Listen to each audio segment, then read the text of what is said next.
Nous allons commencer cette deuxième table ronde autour, si on estime que cette RNS dresse un chemin de réarmement à la fois capacitaire mais aussi intellectuel et moral, c'est justement pour explorer cette thématique de la résilience et de la création d'une culture stratégique commune à l'échelle européenne. Dont nous allons traiter, avec cette idée qui est dans l'introduction du président de la République de la RNS, qui est que nous devons faire face à une révolution stratégique, à une révolution des esprits, pour accompagner, pour être à la hauteur des défis qui nous sont posés. Alors pour structurer la discussion, quelques questions qui guideront notre échange. Comment inciter les Européens à se réapproprier les enjeux géopolitiques et de défense pour nourrir un débat éclairé?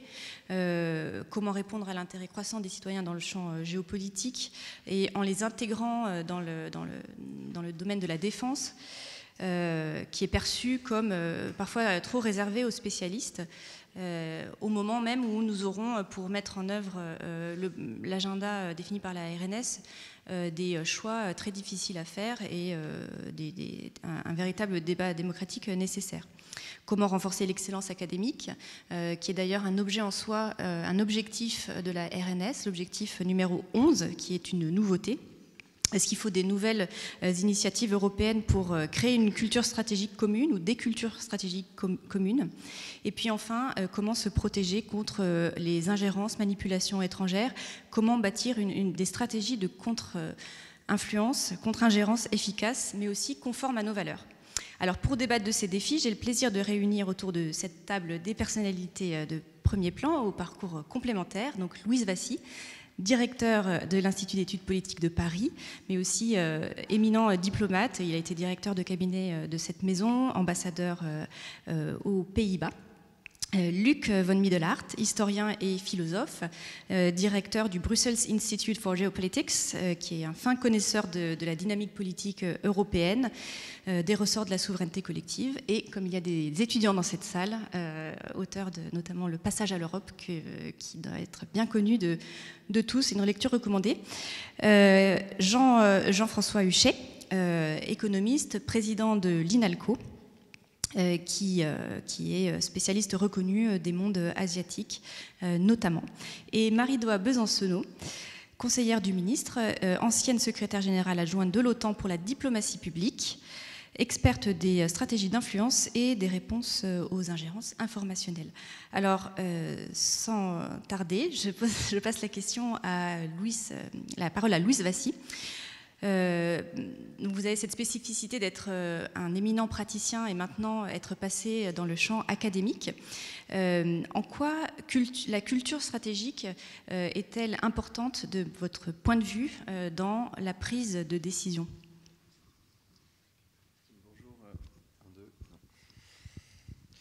Bonjour Mélanie, merci de votre accueil. Bonjour à tous. Je suis très heureux d'être sur ce panel avec des figures aussi importante pour évoquer le sujet, donc disons, de la culture stratégique et de sa place dans la RNS, la manière dont nos institutions peuvent éventuellement jouer un rôle dans ce domaine. Je voudrais faire 3 points très brièvement pour commencer. D'abord, noter l'importance en effet du sujet culturel dans la prise de décision. Qu'est-ce que c'est qu'une culture? Au fond, c'est une série de mythes, de normes, de traditions, de réflexes qui vont vous servir de substrat à la prise de décision quasiment de manière automatique. C'est pour ça qu'on parle de culture commune, de culture stratégique européenne. Au fond, la question, c'est de savoir est-ce qu'on est capable d'homogénéiser ou d'harmoniser notre vision du monde et la manière dont on réfléchit pour prendre des décisions qui soient cohérentes les unes avec les autres. Et de ce point de vue-là, je voudrais dire que le défi me semble beaucoup plus profond que ce qu'on évoque souvent. Et je voudrais utiliser 2 anecdotes, 2 exemples peut-être pour l'illustrer. Il y a un secret bien gardé au ministère des Affaires étrangères, qui est la réunion de 12h30 dans le bureau du directeur de cabinet du ministre des Affaires étrangères, qui est celle dans laquelle on valide les éléments de langage du point de presse depuis la nuit des temps, ce qui n'a plus d'ailleurs grand sens, parce que évidemment avec les réseaux sociaux, on les valide finalement en continu sur des boucles WhatsApp. Mais enfin, il y a quand même ce moment un petit peu solennel dans lequel on va valider les éléments de la journée.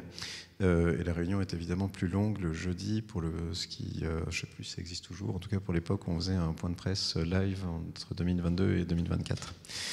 Et quand j'étais directeur de cabinet, je faisais vraiment la chasse à une série d'éléments de langage, et notamment un que je vous livre qui est « Il n'y a pas de solution militaire au conflit ». C'est évidemment une assertion totalement fausse. Il y a énormément de conflits qui ont été résolus de manière militaire. Et pourtant, vraiment très très souvent remonte il n'y a pas de solution militaire au conflit. Dans notre diplomatie, j'ai googlé là tout à l'heure un peu, dans la diplomatie européenne, dans la diplomatie de la plupart des nations démocratiques européennes d'ailleurs, très spécifiquement, j'y reviendrai dans un instant, il y a ce mantra qui revient. Et la question que je me pose, c'est comment des gens aussi intelligents, qui savent que cette assertion est fausse, peuvent néanmoins proposer que nous l'utilisions. C'est évidemment pas un problème de manque de connaissances historiques, on a quand même des diplomates bien formés.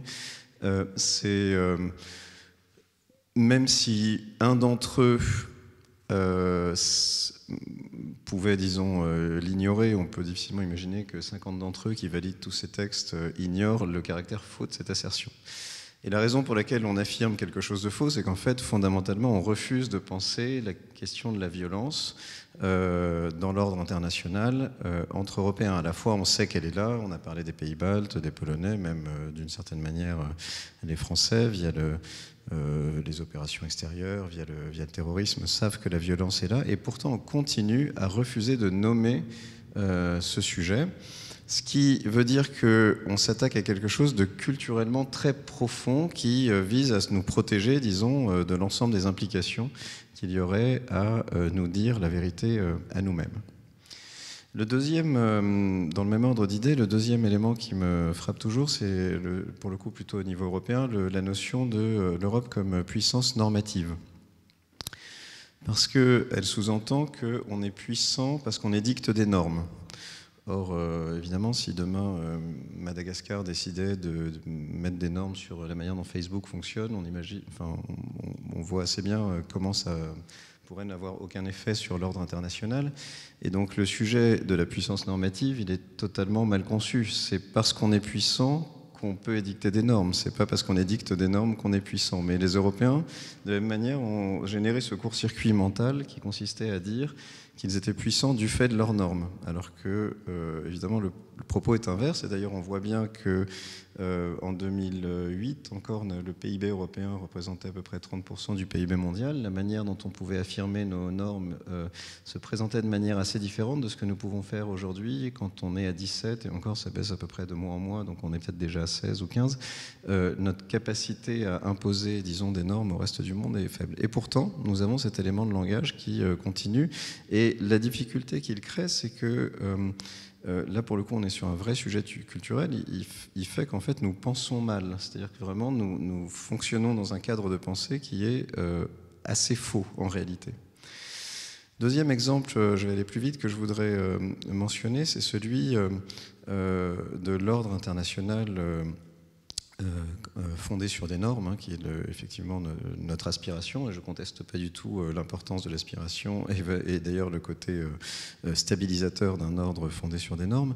Cela étant, il me semble quand même important que nous prenions acte de la progression du nombre de régimes autoritaires qui, par définition, sont beaucoup moins adhèrent beaucoup moins à ce concept. Et il y a un moment où si nous sommes, nous, Européens, les derniers acteurs à miser sur un ordre fondé sur des normes pendant que tous les autres s'en détachent, notre capacité à faire quelque chose qui soit autre chose qu'incantatoire va quand même devenir rapidement un problème. Et là aussi, si nous nous enfermons dans un schéma culturel qui est daté, ça ne veut pas dire qu'il faille qu'on renonce à nos valeurs ou à nos aspirations, mais si on s'enferme dans un schéma daté ou non adapté, disons, au comportement des autres, on risque assez vite, me semble-t-il, l'obsolescence. Et La question peut-être et sur les normes, le paradoxe, pardon, je fais juste un petit détour par là, on parlera peut-être un peu de désinformation. Il y a ce paradoxe qui est qu'on est pour les normes, sauf quand elles nous protégeraient d'une certaine manière. Alors, je vais juste faire un petit détour par la Convention de Montego Bay.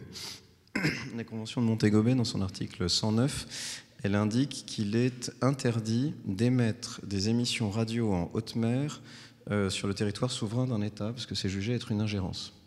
Donc ça, c'est l'ordre normatif international. Nous, d'un autre côté, donc nous interdisons ça, comme tout le monde, mais en revanche, on laisse des plateformes numériques dicter, disons, le consensus culturel, voire ou même l'état cognitif de notre population, sans quasiment aucune régulation ou protection. Et donc, à la fois, on est acharné à dire qu'on va défendre un ordre international fondé sur des normes, mais lorsqu'il s'agit de celles qui sont quand même les plus au cœur de la protection qu'on doit assurer aux entités politiques que nous représentons, on laisse la porte ouverte à d'autres. Et là aussi, je pense qu'il y a un sujet culturel sur disons, l'acceptation du rapport de force, de la sanctuarisation d'une partie de nos espaces, y compris intellectuels et culturels. Et je pense que ce qui nous trouble, et je finirai par là en particulier, nous les Européens, c'est qu'on pourrait se dire que toutes les démocraties disons, font face à la même difficulté. Et en fait, c'est faux. Les États-Unis, manifestement, sont traditionnellement, d'ailleurs bien avant Trump, ont quand même très largement assumé une politique de puissance, tout en préservant leur cadre démocratique. Mais ce n'est pas le seul cas. L'Inde est une grande démocratie qui a traditionnellement su imposer du rapport de force, c'est interdire par exemple des opérateurs digitaux étrangers qui viendraient enfreindre sa souveraineté. Donc elle peut déployer une politique de puissance. Et puis je mets le cas d'Israël aussi dans la balance, qui manifestement sait exercer une politique de puissance extrêmement vigoureuse et violente. Et donc nous, Européens, nous retrouvons à être les seuls, finalement, à être culturellement contraints, avec le risque, me semble-t-il, d'être très largement dépassés par nos concurrents qui, eux, se détachent de ces normes culturelles qui restreignent l'usage et la pensée de la violence et de la conflictualité. Merci infiniment. Donc on voit bien que c'est un problème très profond qui est que notre récit collectif européen, c'est celui d'un continent de paix, continent fondé sur les normes, et que ça imprègne très profondément nos manières de penser et nos difficultés peut-être à penser le rapport de force, la puissance, la violence, comme vous le dites. Et donc j'ai envie de poser la question à Luc von Miellehart. De quoi avons-nous besoin pour faire changer ces mentalités? Jusqu'où faut-il d'ailleurs les changer, ou simplement est-ce qu'on peut rester fidèle à cet horizon tout en développant une pensée de rapport de force, etc. Et a-t-on besoin d'une culture stratégique européenne ou plutôt de plusieurs cultures stratégiques européennes en fonction des pays? En fait, qu'est-ce qui doit être le commun minimum pour être efficace face aux menaces? Oui, merci Mélanie, et merci tout d'abord pour cette invitation. C'est un plaisir de parler ici à Paris, une ville où la culture stratégique fait quasiment partie du patrimoine, n'est-ce pas, et d'apporter une voix de Bruxelles sur ces sujets à propos de la nouvelle revue stratégique. Je voudrais tout d'abord souligner le point fondamental dans la stratégie du réarmement intellectuel. Et Louise Vassy a parlé d'une tendance culturelle des Européens à ne pas traiter les questions de puissance suffisamment. Je pense qu'il y a aussi vraiment un élément historique, dans le sens que c'est vraiment après la guerre froide que les Européens ont désarmé militairement, mais aussi intellectuellement. On a pensé qu'il n'était plus nécessaire ou même démodé de penser en termes de puissance, de géographie, de diplomatie, même d'histoire. Les meilleurs esprits dans les grandes écoles dont je présidé par mes deux voisins, par exemple ici à Paris ou à Oxford, allaient faire du droit, de l'économie. C'était ces disciplines-là qui étaient aux commandes lors de l'époque, de l'ère précédente, qui était la mondialisation. Bon, aujourd'hui, il y a, comme l'a dit le directeur politique au nom du ministre, bascule historique, retour du géopolitique, retour de l'histoire. Donc, tout ce langage et le besoin de parler ce langage revient en force. Et ce n'est peut-être que pour nous, Européens, que c'est une surprise. Ce n'est pas une surprise pour les Russes, ni pour les Chinois, ni pour le Sud global, qui y voit d'ailleurs plutôt des opportunités, ni même pour les Américains. Pour nous, oui, il y a hésitation à parler clairement. Aussi, petit détail révélateur, qu'en début d'année, la Commission européenne a proposé une stratégie de réarmement à l'horizon 2030. L'institution a été forcée d'aller en arrière et de rebaptiser le document Readiness 2030, donc préparation à l'horizon 2030 ou quelque chose de plus anodin. Donc ça en dit beaucoup sur l'inconfort collectif de parler ce langage de la puissance, et aussi parfois des divergences entre États membres, parce qu'il y avait en effet 2 États membres qui avaient des objections contre ce terme aussi. La difficulté, pour en venir au second point, de comment avoir et construire une culture stratégique commune entre Européens, et je parle avant tout ici, non pas de l'OTAN comme David Sack avant moi, mais de l'Union européenne, ce n'est pas simple. Il faut commencer, je pense, par reconnaître et assumer la difficulté. C'est très bien d'avoir un État stratège, mais pour ça, il faut déjà qu'il y ait un État. Et union n'égale pas État. L'Union européenne, c'est un club de 27 États. Et donc, on ne peut pas produire du consensus par la verticale, top-down, mais il faut qu'une culture commune à terme émerge progressivement, bottom-up, en ascendant, et qu'on se rend compte que ça prendra du temps. Il faut aussi souligner, David Zweig l'a fait un petit peu avant moi, mais je crois qu'il y a une vraie reconnaissance de la part de vos partenaires pour le rôle qu'a joué la France pour porter et encourager ses partenaires à penser en termes stratégiques, à développer aussi le concept d'autonomie stratégique. Mais quand cette ambition rencontre parfois des résistances, même aujourd'hui, parfois c'est en effet un déni de réalité, et parfois c'est de la naïveté, mais pas toujours. Parfois, il y a simplement le fait qu'au moment où vos partenaires commencent eux aussi à parler ou à reparler le langage de la stratégie de la puissance, ils en tirent d'autres conclusions pour eux, pour leurs intérêts vitaux. Donc après tout, on peut parler tous le même langage et ne pas être d'accord. Et donc là, il y a la question soulignée aussi précédemment ici de l'ADN, de la mémoire collective, la géographie, l'histoire.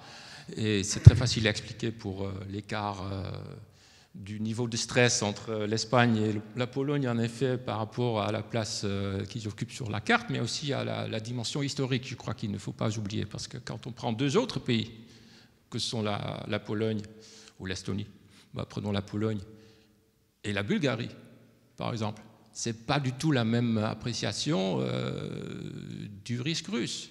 Pourtant, tous les 2 ex-pays satellites de l'URSS, plus ou moins à la même distance de Moscou, mais c'est juste que pour les Polonais, la Russie reste l'envahisseur, tandis que pour les Bulgares, elle est aussi le grand frère slave qui a aidé le pays à se libérer de l'Empire ottoman. Donc la dimension historique prègne vraiment l'ADN à long terme, donc ça ne se décrète pas comme ça, et ça ne s'harmonise pas comme on peut harmoniser les taux de la TVA ou les règles d'hygiène. Donc c'est un autre type de travail. Et tout comme Schuman ici, ça de l'horloge et Monet et Adenauer, ils n'ont pas construit l'Europe de la paix en 3 jours. L'Europe de la guerre que nous devons construire aujourd'hui, ça ne se fera pas en quelques années non plus. Pourtant, il y a 2 choses, je pense, pour finir, qui peuvent être utiles à garder à l'esprit. D'une part, les événements du monde poussent les Européens à la convergence, parce qu'ils voient tous, on voit tous comment le monde change.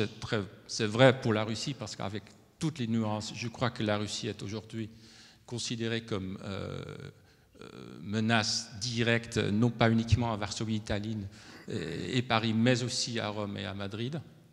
C'est d'ailleurs vrai aussi pour ce qui concerne le flanc sud. Depuis 10 ans, les flux migratoires ne sont pas uniquement perçus comme un problème pour les pays méditerranéens, mais pour toute l'Europe.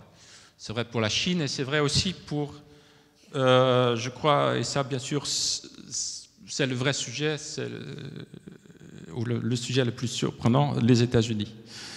Et les politiques américaines récentes ont, elles aussi, contribué à rapprocher les Européens, y compris des pays non-guerre très atlantistes comme le Danemark, qui reste profondément sous le choc depuis le tout début de la présidence Trump pour les raisons que vous imaginez, et qui contribue depuis lors activement le Danemark à investir dans l'industrie de défense européenne avec les investissements les plus grands que le pays ait jamais fait.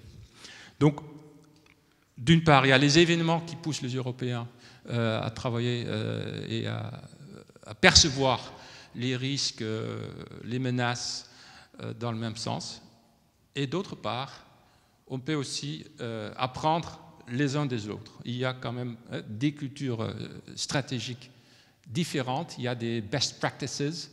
Il y a les Finlandais qui ont une vraie culture d'engagement de toute la société par rapport aux risques russes et autres. Et aujourd'hui, il y a l'ex-président finlandais Niinisto qui a fait un rapport pour la Commission européenne, mais qui fait son tour d'Europe où il part partout de ça.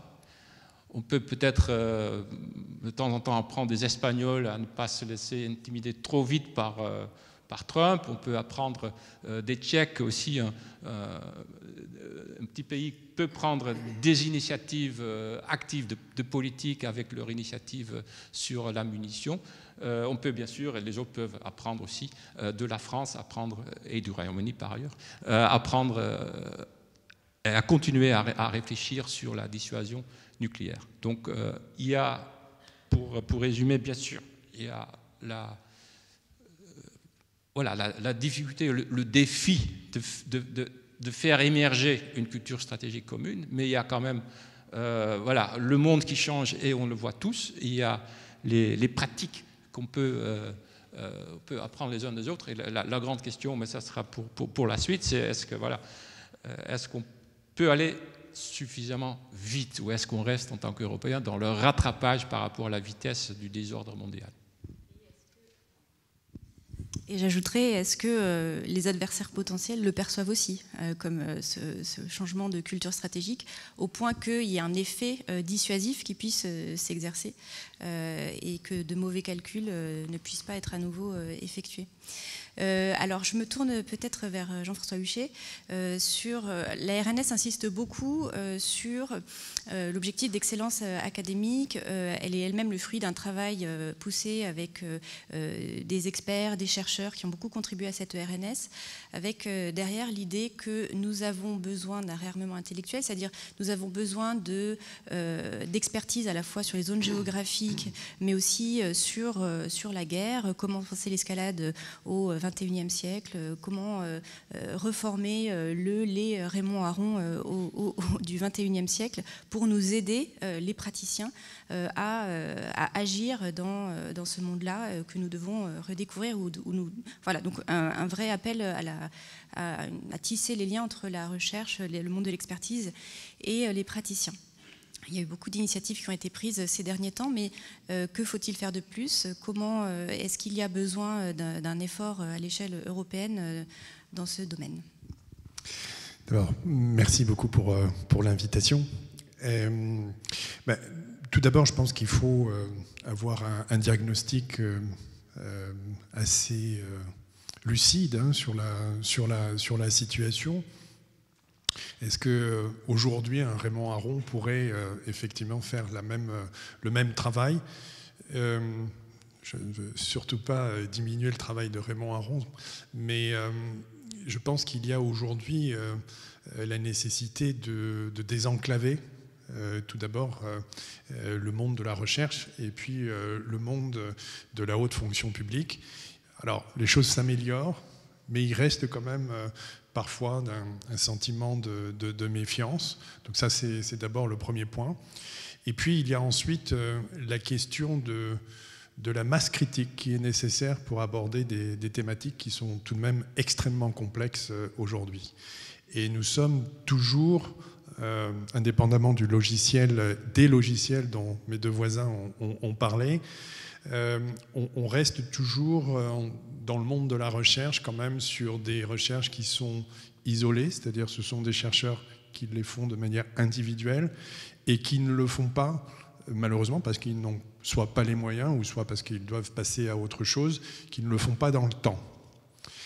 Et donc aujourd'hui, je pense qu'un des grands défis, c'est de pouvoir, et là c'est un dialogue avec l'État qui s'impose, et je pense que c'est valable tant pour la France que pour l'Europe.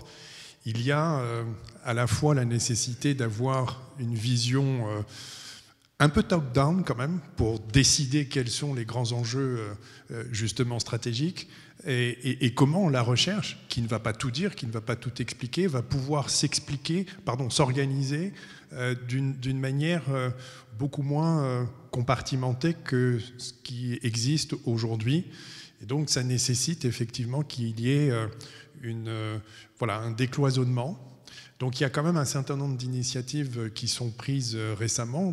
Vous avez mentionné sur l'Europe, je crois que quelqu'un a mentionné tout à l'heure, je venais juste d'arriver, ce qui a été fait sur la Chine. Mais vous voyez, je suis spécialiste de la Chine et je me suis un petit peu intéressé à ces questions. Quand vous regardez en fait les grandes agences de financement de la recherche en Europe ou en Chine, vous vous rendez compte en fait qu'on a bien financé effectivement des recherches sur la Chine, mais qu'elles ont été décidées de manière totalement disparate. Et puis souvent au bout de 3 ans, 4 ans, ça s'arrête.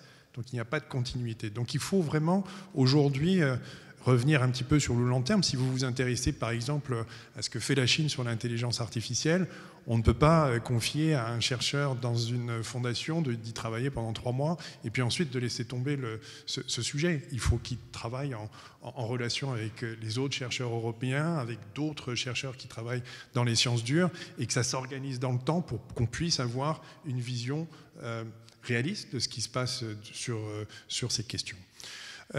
Puis le dernier aspect que je voudrais aborder, c'est, on a parlé d'un logiciel historique, psychologique, il y a le logiciel éducation. Il y a à la fois l'éducation dans le secondaire et puis aussi l'éducation dans l'enseignement supérieur. Alors, on a tous noté pour les personnes dans cette salle qui ont des enfants 15-16 ans qui s'approchent du baccalauréat, c'est vrai que cette mention histoire, géographie, géopolitique et sciences politiques intéresse énormément d'adolescents. Et il se retrouve, alors c'est bien pour Louis qui a énormément de demandes pour venir dans les instituts de sciences politiques, mais c'est vrai que quand on regarde du côté de l'université ou d'autres formations, on ne s'est pas encore adapté en fait à cet intérêt très fort et qui est plutôt de bon augure, pour répondre à la question que vous posiez tout à l'heure. Donc je pense qu'il va falloir aussi dans les universités changer un certain nombre de choses, de s'orienter aussi vers la création de formations qui répondent à ces besoins. Il y a aussi tout le côté science avec la société, qui est extrêmement importante, toute la formation continue. En fait, on a très peu de choses en France sur ces questions, à part, encore une fois, quelques institutions qui le font. Donc, si on veut vraiment vous voyez avoir ce continuum entre la recherche, entre les jeunes chercheurs qui vont arriver, et puis la société. Il faut véritablement mettre en place tout cela. Et je voudrais juste signaler une dernière chose qui est peut-être du point de vue des universités que je constate, c'est la difficulté à faire ce qu'on appelle le dernier kilomètre dans l'analyse pour les doctorants qui sont en général issus des universités. Et je pense que la collaboration qu'on peut avoir avec les fondations, avec la haute fonction publique, il y a un certain nombre de dispositifs qui se mettent en place aujourd'hui. Je pense au dispositif COFRA qui permettent d'envoyer des doctorants dans la haute fonction publique et de les familiariser justement avec cette culture de savoir rédiger une note, de savoir réfléchir à un certain nombre de choses qui n'existent pas aujourd'hui dans les formations même qui s'intéressent à la géopolitique, et quelque chose d'extrêmement important. Donc voilà, je voulais juste aborder ce volet éducation. Il y a quand même un certain nombre de choses à faire aujourd'hui pour essayer d'avancer dans cette culture stratégique. Merci beaucoup. Et le ministre, le directeur politique évoquait tout à l'heure peut-être l'opportunité d'avoir un pilier intellectuel de Rearm Europe. On a le pilier capacitaire. Est-ce qu'il serait utile d'adjoindre à cet effort une dimension plus intellectuelle et de soutien à la recherche? Mais enfin, on pourra y répondre par la suite. Je me tourne maintenant vers Marie Dohat-Besancenot pour évoquer une autre dimension de la difficulté de création d'une culture stratégique commune, qui est que précisément l'objectif de nos adversaires, par leurs interventions, leurs ingérences, notamment dans le champ informationnel, est d'éviter qu'une telle culture stratégique n'émerge, qu'une telle résilience des démocraties n'émerge, et qu'on en reste toujours au récit collectif qui est « les Européens sont faibles, divisés, incapables de se défendre » et donc vulnérables. Et donc la question était comment est-ce que, déjà, le ministère déploie ses efforts et plus généralement l'État pour contrer ces narratifs, à la fois ces ingérences informationnelles du quotidien, par les contenus, etc. Comment nous nous organisons collectivement, comment les Européens le font également, et de manière plus générale, plus long terme, comment s'assurer que le récit de long terme puisse durablement changer. Merci. Je pense que pour répondre à cette question, je vais commencer par un témoignage OTAN, parce que ça, je pense, en dit long sur ce qui repose sur nos épaules au niveau national et pourquoi c'est important qu'on y investisse des efforts. Ce sujet du champ informationnel et des ingérences dans ce champ-là, qui a été très bien défini par l'Union européenne, par le SEAE notamment, en quittant le champ de l'appréciation subjective des contenus pour aller vers un wording qui va vers ingérence étrangère et manipulation de l'information, donc un focus sur ce qu'on appelle les techniques, les tactiques, les procédures, mais donc vraiment sur les intentions, les budgets, les cibles, etc. Donc ça, c'était très important. Côté OTAN, moi, ce qui m'a impressionné pendant les 2 années où j'ai eu la charge de ces sujets, c'est la difficulté qu'on avait à les faire tomber dans un champ d'application ou l'autre. Donc moi, j'avais en charge la division qui s'appelait diplomatie publique, qui traitait de communication stratégique en réalité. Aujourd'hui, je ne sais plus où ces sujets sont à l'OTAN et c'est très emblématique. Ce qu'on a réussi à faire, en revanche, et c'est plutôt à la demande des alliés, les alliés, chaque année, dans la déclaration annuelle lors du sommet de l'OTAN, ont souhaité, à Vilnius, à Washington, faire apparaître les attaques dans le champ informationnel de manière très officielle. Donc, à Vilnius, c'était le paragraphe 64, avec un long paragraphe assez emblématique qui disait que les attaques hybrides, dont le champ informationnel, dont la désinformation, pouvaient atteindre la gravité d'un conflit armé et donc étaient susceptibles de déclencher également un article 5. L'année d'après, notamment sous influence française, ce sujet a fait l'objet d'un paragraphe, le sujet dans le champ informationnel de la désinformation a fait l'objet d'un paragraphe séparé du reste du champ hybride, qui est devenu numéro 13. Alors les diplomates savent que passer de 64 à 13, c'est un scoop. Mais ça en dit long, en tout cas, sur l'urgence que les alliés ont ressentie à le faire apparaître. Ça a eu beaucoup de mal à se traduire dans vraiment des applications nouvelles, tout simplement parce que alliance défensive, alors qu'est-ce que ça veut dire? Est-ce qu'on peut riposter quand on est une alliance défensive? Est-ce qu'on peut nous-mêmes attaquer, etc.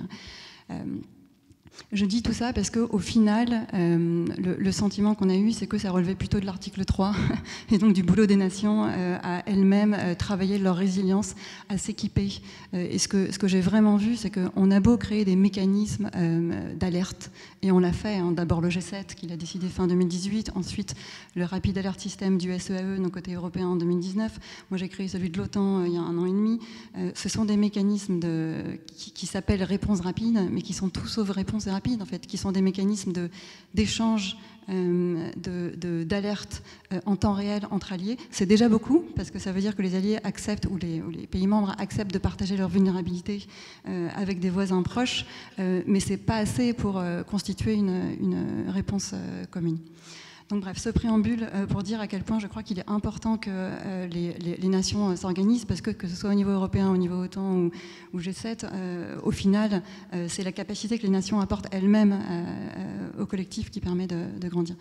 Donc cette résilience, comment on l'a construit dans le champ informationnel, je pense qu'en France, et je dis ça devant Nicolas qui est là, on a la chance d'avoir pensé, de s'être doté d'une agence étatique avec Viginum, dont le mandat est absolument pas contesté, ce qui est quand même assez incroyable quand on y pense, une réussite vraiment exceptionnelle, et qui inspire d'autres nations qui peuvent avoir d'autres modèles, et je pense qu'il y en a d'autres. Enfin, il y a des ONG très très fortes dans d'autres pays qui ont des financements très pérennes, qui arrivent à assurer le même type d'analyse que Viginum, produire des rapports, les faire sortir dans la presse de manière un peu plus indirecte que nous, mais qui finalement répondent à ce même objectif de déniaiser, si je peux dire, ou en tout cas sensibiliser la population sur le fait que non, c'est pas juste un tweet, ce que vous voyez, c'est bien le résultat d'une architecture, d'infrastructures, d'acteurs. Voilà. Donc je pense qu'en France, il y a une chose qu'on a fait très bien, c'est ça. Suite aux attentats, j'allais presque dire grâce aux attentats, c'est-à-dire qu'on a vraiment réussi à se débarrasser de cette idée que c'est que de la com, c'est inoffensif, etc., mais que c'est vraiment le résultat d'acteurs hostiles qui impactent massivement notre débat public, etc. Donc par l'angle sécuritaire, je pense qu'on a vraiment regagné, je dirais, un retard qu'on pouvait avoir sur certains alliés qui, et je pense par exemple au Royaume-Uni, qui ont toujours pensé la com stratégique comme quelque chose dans lequel il fallait investir, avec des vraies filières professionnelles, que ce soit dans les différents ministères, y compris les armées, mais qui soient vraiment dédiées uniquement à ça. Donc ce retard, on l'a vraiment comblé avec la création de Viginum. En revanche, ça ne répond pas à tous les types d'ingérences, et donc vous en évoquiez plusieurs aujourd'hui, qui ne sont pas toutes numériques, et surtout à une posture, et le directeur politique l'a bien décrit, de brutalisation générale des relations internationales, qui font qu'on est amené et on est sommé de réagir davantage pour sortir de notre moment de stupeur ou de paralysie. On est sommé de faire évoluer un peu notre grammaire diplomatique, et donc là je reviens plutôt à ce que ce ministère-là peut faire, pour justement résister à ce moment de stupeur qui alimente le narratif de faiblesse européenne, incapacité à se défendre, etc., qui crée une dépression chez nos concitoyens globalement. Voilà. Donc comment on fait pour y répondre? Je pense que la première chose, c'est créer une compréhension commune des risques, et on en a énormément travaillé, y compris avec Viginum, mais avec beaucoup d'autres instances. Je pense qu'à partir du moment où on arrive à les caractériser et à les partager, et là je pense qu'on a quand même un temps d'avance, en tout cas on n'est pas plus mal lotis que beaucoup de nos alliés, y compris ceux du flanc Est dont on a beaucoup parlé. Ensuite, je pense que ce n'est pas uniquement des filières sécuritaires qui peuvent s'en emparer. Et là, mon expérience de l'OTAN m'a quand même beaucoup éclairé sur des cultures qui existent. Évidemment, on parle beaucoup de la Finlande et de la Suède, mais ce n'est pas un hasard. Enfin, quand on voit ce que fait des instances qui ressemblent à notre Clémy, donc encore une fois, on les a, ces instances, donc des instances éducatives qui dépendent de l'éducation nationale, ça existe, l'éducation aux médias chez nous, mais si on regarde l'équivalent finlandais, le CAVI, éducation aux médias plus défense de la démocratie, ça on en est assez loin en fait, ce mélange des genres, on le fait pas. Donc il y a sans doute des choses qu'on peut faire pour raccrocher différentes instances les unes aux autres. Et ensuite, il y a toujours ce sujet de agency en anglais, de donner le pouvoir d'agir justement pour lutter contre cette dépression et donner à nos concitoyens le sentiment qu'ils ont des leviers d'action. Donc on a parlé un peu des réserves, là toutes les armées nous disent les réserves sont complètement remplies. la gendarmerie, on me disait la semaine dernière, 40 000 membres de la réserve, dont 70% de civils. Enfin, c'est vraiment gigantesque. On a créé la réserve diplomatique. On a un enjeu maintenant de réussir à faire correspondent ces missions au service de nos ambassades avec les CV qu'on reçoit, mais on a reçu quand même 2000 CV en 48 heures. Ça en dit long sur l'appétit, l'envie de s'engager. Donc je pense qu'on en est là. Et peut-être un dernier volet qui a été un peu évoqué, c'est le volet cognitif. Je pense que par le volet sécuritaire, on a réussi à caractériser cette menace. On voit bien que ce soit côté armée ou autre, il y a un grand retour des sciences sociales, sciences cognitives, pour le réinvestir. Et donc c'est quelque chose qu'on a un peu de mal à assumer, mais parce qu'on voit bien que tous ces narratifs, ces campagnes qui nous atteignent, elles visent plus forcément à nous convaincre de quoi que ce soit, mais elles visent juste à créer un trouble cognitif, etc. Donc ça, la bonne nouvelle, c'est que ça se travaille. Enfin là, encore une fois, les voisins scandinaves l'ont montré. Il y a énormément d'études, dont une de Stanford, qui montre que lorsqu'on montre certains contenus à des enfants, des collégiens finlandais, ils arrivent globalement assez bien à analyser, en tout cas à se poser la question de la nature du contenu, est-ce qu'il est fait pour manipuler, etc. Alors qu'on montre le même contenu à des Américains de 16 ans, ils ne se posent pas du tout la question. Donc c'est quand même une bonne nouvelle, ça veut dire que ça se travaille.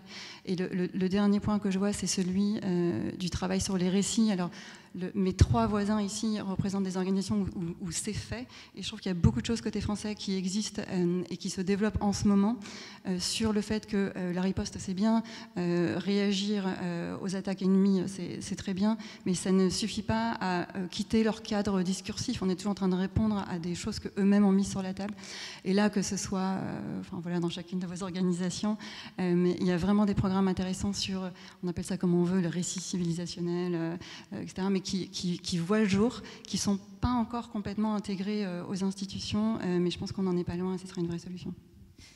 Merci infiniment. À vous écouter, on perçoit que en fait, faire advenir une culture stratégique, ça suppose aussi de travailler non pas sur les contenus des ingérences, mais vraiment sur les infrastructures. Et on rejoint par ce biais-là la question de la souveraineté numérique, et qui est sans doute un enjeu essentiel de cette résilience. Je rejoins aussi l'idée que nous, Français, on se perçoit comme les chantres de la culture stratégique, mais que nous, en fait, nous avons beaucoup aussi à apprendre de nos partenaires, surtout si nous voulons aller vers des modèles de résilience, d'approche plus globale, et je crois que c'est un peu le sens vers lequel nous voulons aller.